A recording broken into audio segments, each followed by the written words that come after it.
We rely on our two eyes to provide accurate depth information about the world around us.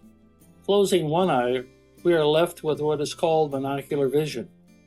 Monocular vision can limit depth cues, and as a result, we're led to misleading conclusions about what we are seeing.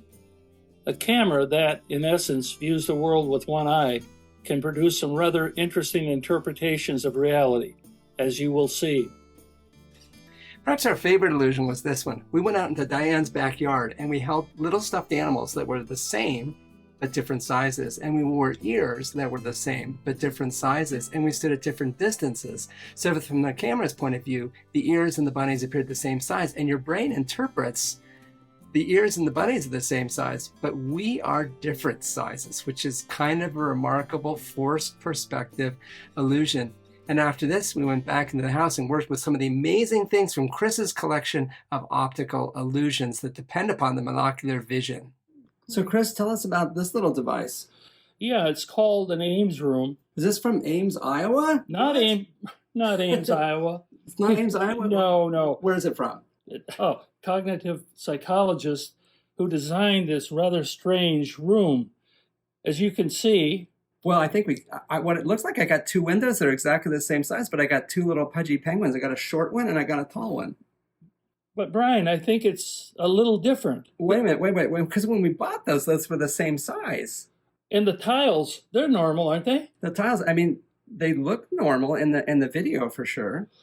Huh. So you're saying it's a different view if we look from a different perspective? I think that may be the case. Should we try something? So right now we're looking at the porthole to the front. Let's look through the top and see what that looks like. Yeah. Oh my goodness. See what I'm talking about? Oh my goodness, look at that. Everything's all askew. Huh. Look at the windows are different size. Oh my gosh, yeah, the windows, and they're not squares. They're not diamonds. Yeah, they're diamonds now. But when you look through the porthole on the front then. Oh, you lose binocular vision. Oh, let's come in close. We're just looking through that. Oh, and so your brain is used to seeing square windows. And so your brain says, yeah, those are square windows. And so clearly this corner back here is going to appear smaller than this corner up here. I got my giant finger and I got my little tiny finger. Oh, yeah. You know what I think, Brian? That this corner, the height is twice the height of this corner. Really, it's doubled. So if I take this little penguin out. Okay. Take out this little chubby penguin. And if I take this penguin and move it, it should appear like it's getting bigger, because now I've taken it and I've moved it straight along the side. Oh my gosh, yeah, there it goes.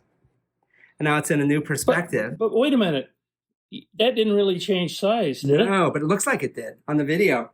You know, the weird part is that we're so convinced that rooms are rectangular that we'd rather give up the notion that people shrink and grow. Oh my gosh, you're right. So, and that's kind of the theme of what we're talking about today. Yeah, we see what we believe. Oh my gosh. Fantastic. Well, let's do some more. Okay. So next, we had a little demonstration, and I'm going to start by just using this little tennis racket thing here. It's actually an insect swatter. I'm going to rotate it one way, rotate it back, rotate it one way, rotate it back. But this gets tedious a little bit. Now, Chris, you have a device which does that back and forth rotation, right? I do, Brian. I've got a little motor here that changes direction. Oh, yeah, look at it. Yeah, so back and forth. It goes back and forth. Goes one way and then the other, just like with your paddle, right? Mm-hmm. Just like with the paddle. But wait a minute. Well, see, but wait a minute. This little motor is not that complex. It doesn't change direction. It's a regular little motor, and it's turning the same way all the time. Should we show everybody what it's actually doing? We should. So let's keep it spinning. Okay. Keep it spinning. Oh, I know what you're going to do. If we tip that. I know. Oh. Hang on. Lost it. It's a bad connection. Let's try it again. There we go. Want to tip it forward? Let's see if I can. So clearly just rotating.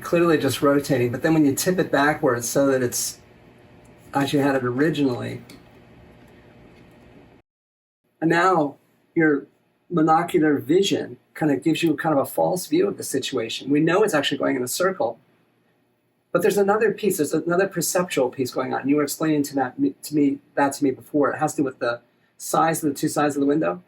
Yeah, yeah, the two sides of the window, this larger size always appears to be in front because our vision, our experiences, large things are closer than small things. Right. And then on top of that, we expect to see a rectangular window. We've never seen a window like this before. No. I haven't. No, I haven't. And so when you look at this, you just expect it to be rectangular. But then that leads to this illusion. Awesome. And that's the theme today. That is today's theme. All right, and so Chris, we got a couple little face masks here. We were at the party store yesterday and stocked up on kind of like party supplies. But these face masks do a really interesting illusion. And I'm going to ask Diane, who's doing our camera work, to move side to side. And I want you to watch what the faces do. Oh, yes. Creepy. Oh, yes. Oh, creepy, Diane says. And I'm gonna say, yeah, I saw this illusion. In fact, very, very creepy. Very, very creepy. Oh, yeah.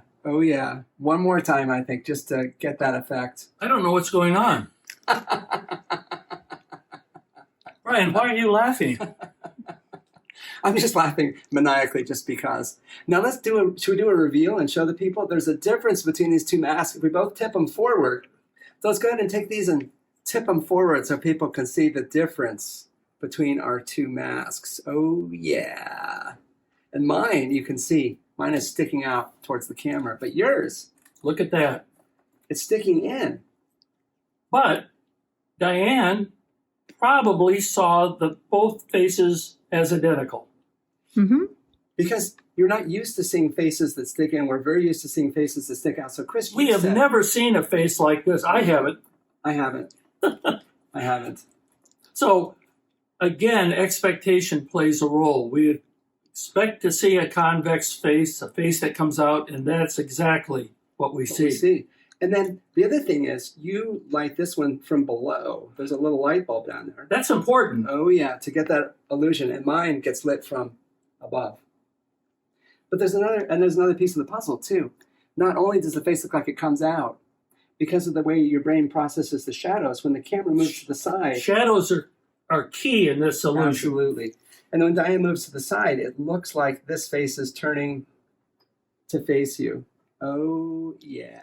Hello, Diane. Hello, Diane. Creepy. Following you. Awesome. Following you. And we have a couple of other ways to do this illusion, right? We have some really great ways to show this illusion. Let's do it. Okay. All right, so these are two commercial products that use the same illusion. And this one is a little sphinx. It's got a little light bulb underneath. This is from Chris's collection of awesomeness.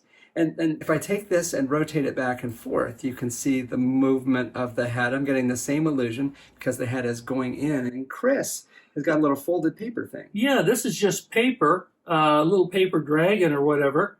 And I think, Brian, if I rotate this, we get the same effect. Oh my gosh. Yeah, because it's again, the face is sticking in and we want it to be sticking out. So it's not just human faces. It's also dragons. Yeah, yeah, right. It still works for dragons. Awesome. Oh, by the way, the illumination is from below. Yes. Illumination from below. And if the camera goes back and forth, if Diane moves that camera back and forth, oh yeah. The faces turn to follow the camera. So we get the same, you can either turn them or you can move your point of view. And if you wanted someone to do this in real life rather than just on video, they could just buy an inexpensive mask. You could buy an inexpensive mask and make a thing like this. And if you want to recreate the illusion, the camera's only got one eye.